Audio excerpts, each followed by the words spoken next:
Today I'm going to teach you how to take a backup of your Gmail account. This is an essential step if you want to keep a secure copy of all your emails, whether you're switching devices, migrating to a new account, or simply want peace of mind knowing your data is safely stored offline. First, open your web browser and navigate to Gmail by typing mail.google.com into the address bar. If you're not already signed in, go ahead and enter your credentials to access your account. Once you're in, direct your attention to the top right corner of the screen where you'll see your profile picture or avatar icon. Click on it, and a drop-down menu will appear with several options for managing your account settings. From this menu, select Manage Your Google account.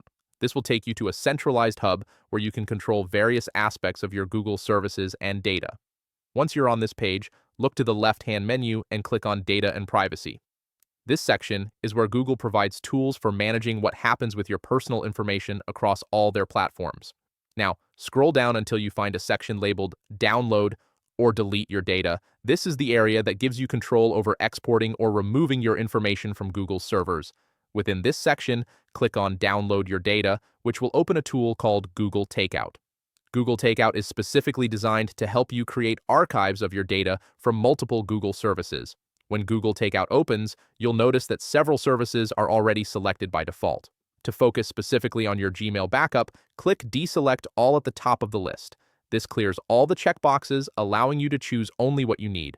Next, scroll down through the list of services until you find Mail, then check the box next to it. This ensures that only your Gmail data will be included in your backup.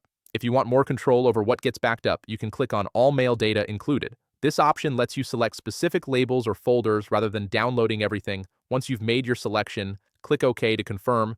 After that, scroll down to the bottom of the page and click Next Step. You'll now see options for customizing your backup. Here, you can choose how you want to receive your backup file, what file type works best for you, and how large each file should be if your data needs to be split into multiple parts. Once you've configured these preferences according to your needs, click Create Export to begin the backup process. Google will prepare your data and notify you when it's ready to download. Thanks for watching.